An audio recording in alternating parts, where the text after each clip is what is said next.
Alright, we got 2011 Honda Accord. 2011. Let's see, got the 4-cylinder, the fancy K series. So I don't. My customer here got the car from an independent seller, and went through the car, looked over it, and there was a lot of imperfections. It's not. Don't get me wrong. Superficially, from afar, it looks fine, but I can tell that there was some body damage, and there were the trunks replaced, the hoods replaced, the fender, the door, and long story short, man, she liked the car, so I told her concerns with it. She was cool with it. Here we are. Naturally, you do some servicing, you go through the motor, look over everything, it's fine. And a day once she drive the car, she started having more problems. So, so not just the door locks go off on their own, but the strut here is broken. I'm gonna show you that.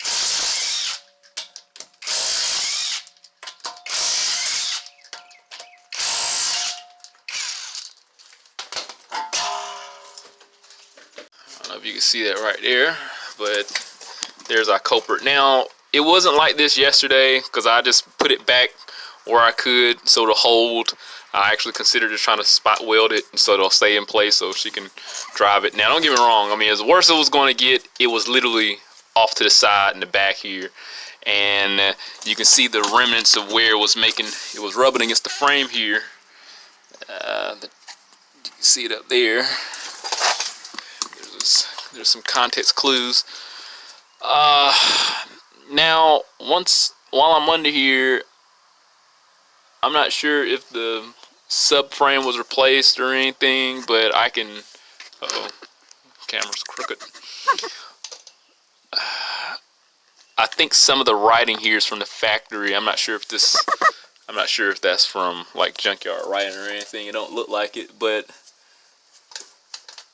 I don't know, man. I'm no body guy, but just based off the context clues, I'm starting to really question how bad this car was originally.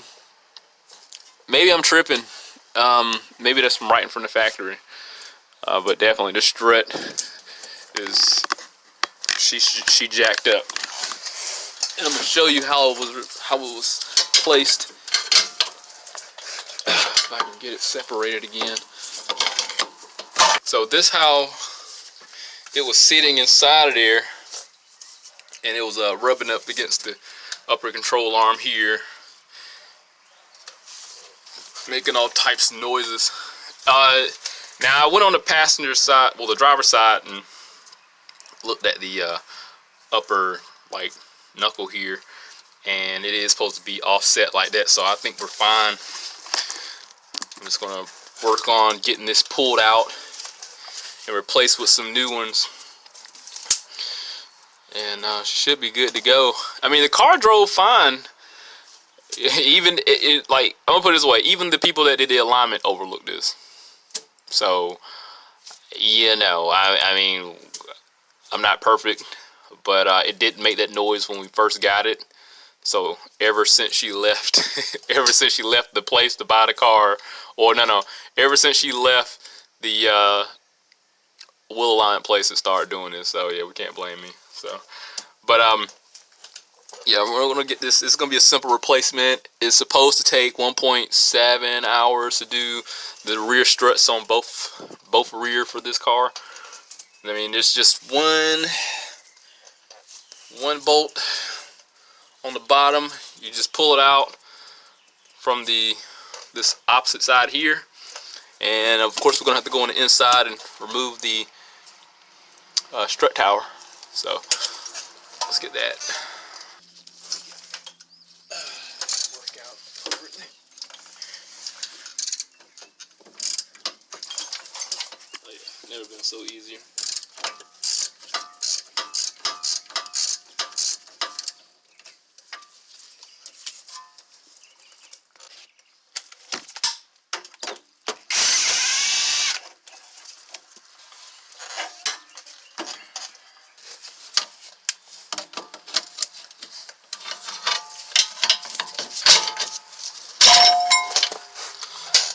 is it right here. That's crazy, man. I ain't never seen this before. It's my first time actually having to deal with one of these. I ain't never had a strut break. Now, like I said, this offset is normal here, so it's not going to be perfectly straight. I looked on the passenger side, unless this car's just that jacked up, but the cambers and everything were fine, so I think we're good. There they are, right in there. I'm pretty sure you can lift up on them and probably get something down in there, but this is a lot more accessible. There's the broke one here on the passenger side. So you do have to pull the bottom seat cushion out. Let me see if I can get this thing out here. So you do have to pull the bottom seat cushion. That's very simple. You pry it from the front, and there's one 10mm bolt hole down between the seat cushion and the actual seat. Not a big deal. We'll just go in reverse order to put it back together. Not a thing. This is not that hard.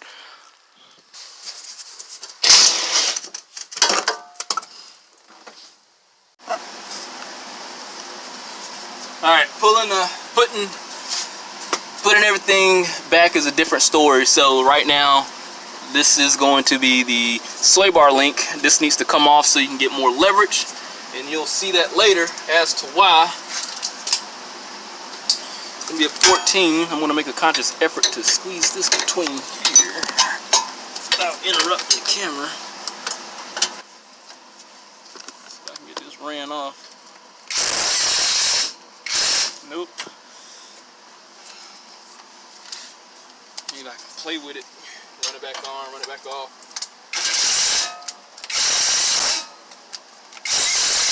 Uh-oh. Cool. So just kept running on and running off, running on, running off, and we got it off. Now, this is the most important part because your jack handle is going to be your best friend here.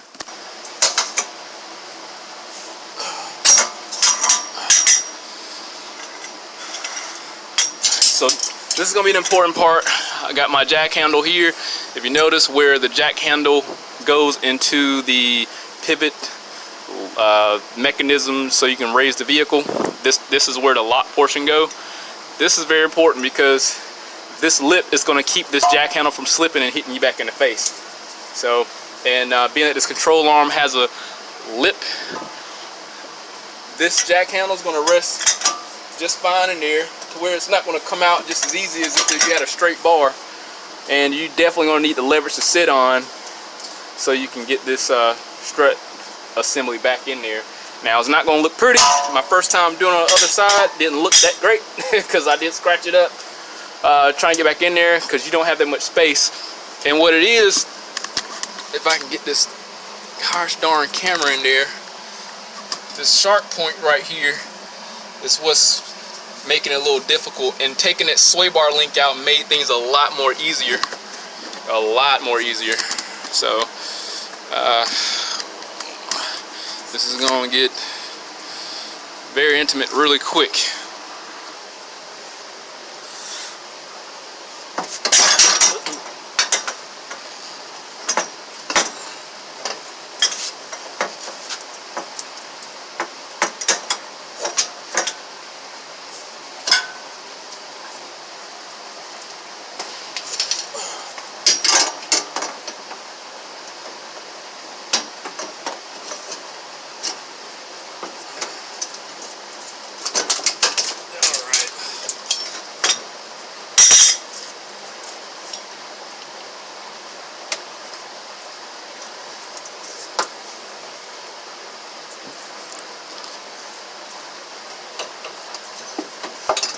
So it's not going to go in there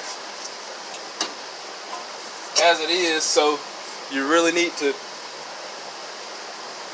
get the control arm down far as you can so you can get that that fork resting on the upper knuckle here. Oh shit, that's about so much. This is dangerous.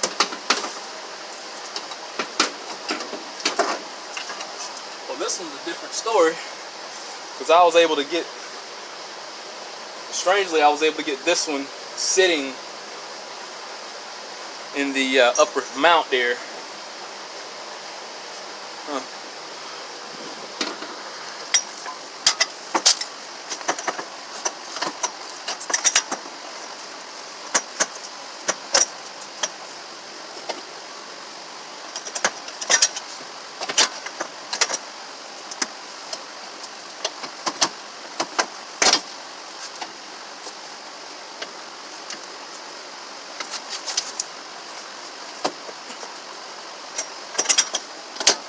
It's kind of dangerous, man, I tell you.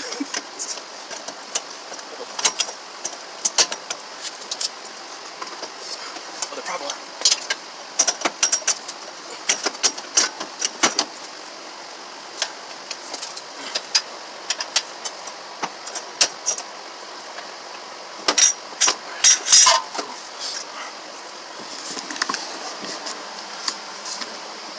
So that was the hard part there.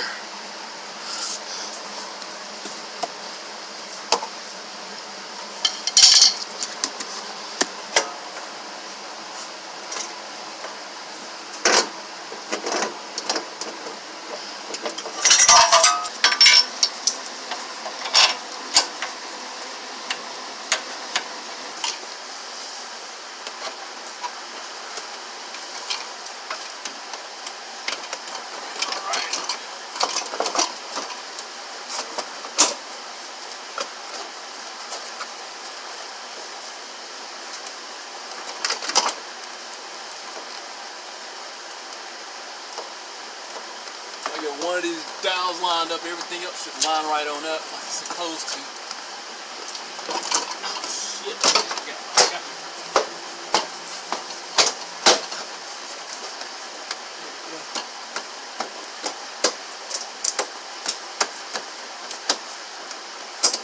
Alright, get the columns in here and get my fingerprints cleaned up.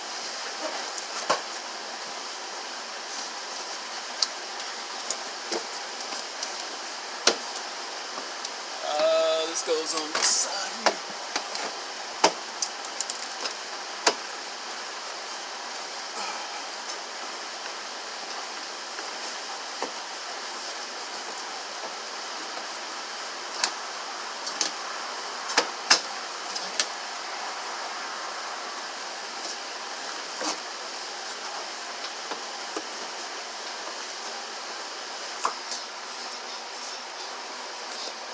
This little tab right here is going to fit inside a little cove, and then there's a 10mm bolt that I got to put back.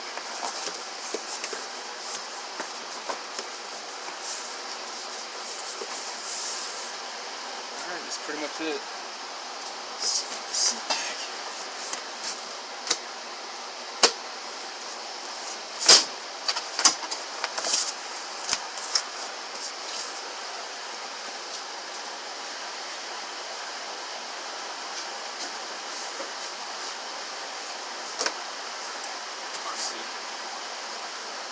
After getting everything back installed, before I put the seats in, I'm gonna go ahead and clean this glass up.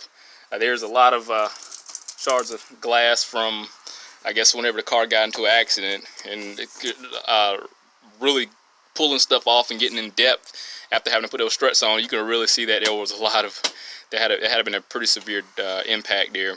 Like I said, the bumper, hood, fender, you can see all that stuff been replaced. You know, some things are not perfect, but it drives straight.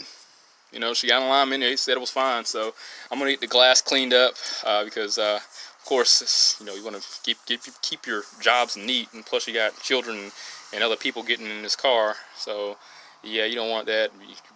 You don't want to be barefoot and that shards of glass getting your feet, man, because that could make for a bad day. But yeah, it's so I got the columns back in there, no problem.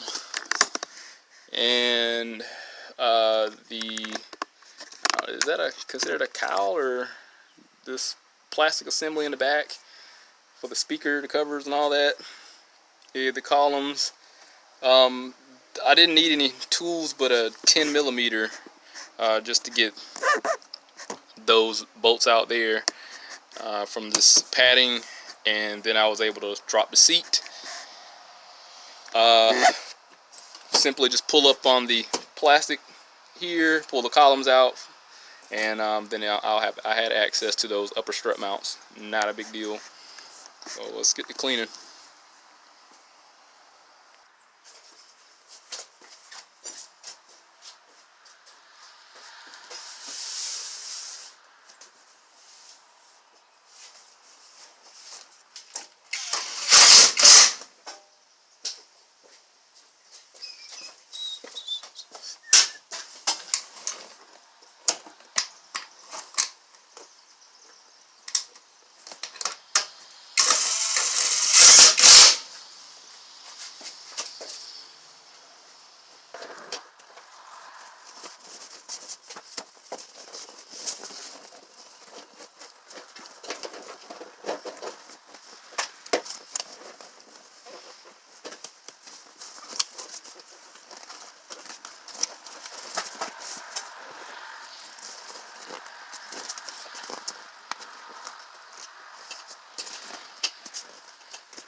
So she is knocked out. I mean, she sits a lot higher, because before it was sagging in the back here. This sits about a good inch higher than what it was before. So got everything cleaned up inside the car. I'm gonna take it on a test drive, make sure everything is good, and let's check this other side here. And this car also got some strange issues. So I'm very curious to see what's up with that if I got some downtime, check that. But when you turn left, the locks go off. And it has a multiplex intelligent control unit, MICU, that controls all that. So I looked up some diagrams yesterday to see what could possibly be going on with it, what constantly supplies power, but I digress, man. I'll probably say that for another day. But we'll take it on a test drive, see if I can get these locks to go off and do some strange things and look at some data. And other than that, man, like I said, this job takes about 1.7 hours for both struts. Honestly, if I had to do it again, it'd probably take like an hour. But recording and trying to get angles and stuff like that, it just doesn't work that well. But hey, look, hit that link, subscribe to the channel, stay informed, have that reassurance on my work. See you next one.